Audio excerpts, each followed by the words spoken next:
اللہ ہمارا رب بھی ہے، خالق بھی ہے، اور وہ ہمارا مربی بھی ہے، ہماری تربیت بھی کرتا ہے. جیسے کہ تربیت ہماری جسمانی طور پہ، مادی طور پہ ہوتی رہتی ہے اللہ تعالیٰ کے قانون کے مطابق، روحانی ترقی کے ذرائع وہ آپ کے سامنے پیش کرتا رہتا ہے.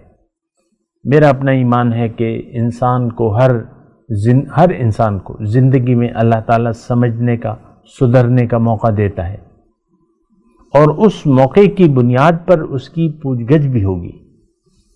لیکن ہمارے سامنے بھی یعنی حق پیش ہوتا ہے، لیکن حق پیش ہونے کے بعد ہمارا سلوک کیا ہوتا ہے اس پر پھر باقی وہ چلتی ہے. اب ہونا یہ چاہیے کہ حق آپ کے سامنے پیش ہوا، اور تو آپ کو حق کو مقصود بنا کے حق کے راستے پر اپنی گاڑی کو ڈال دینا چاہیے.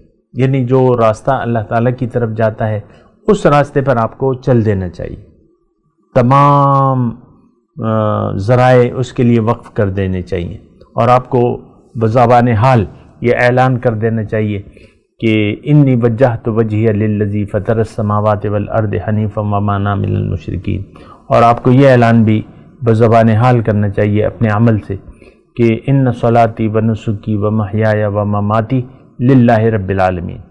لیکن اگر آپ ایسا نہیں کرتے، تھوڑی توجہ، تو اب یہ اجل کہ میں آپ کو بات کر رہا ہوں کہ آپ تو اب تاریکی کے راستے پر چل پڑے.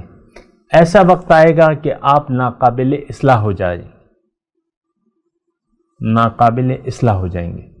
اب کوئی آپ کو من یضلل اللہ فلا ہادی لہ، جو اللہ کے قانون کے مطابق گمراہ ہو جائے، اب اس کو ہدایت دینے والا کوئی بھی نہیں ہے. یہ قرآن میں مضمون آتے رہتے ہیں، میں آپ کو بتاتا رہتا ہوں.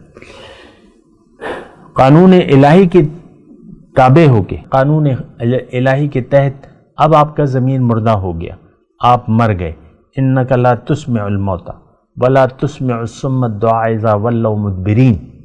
الفاظ کا میں ترجمہ نہیں کر رہا وقت کی کمی کی وجہ سے. تو دل پہ تالا لگ گیا، سمجھ الٹی ہو جاتی ہے.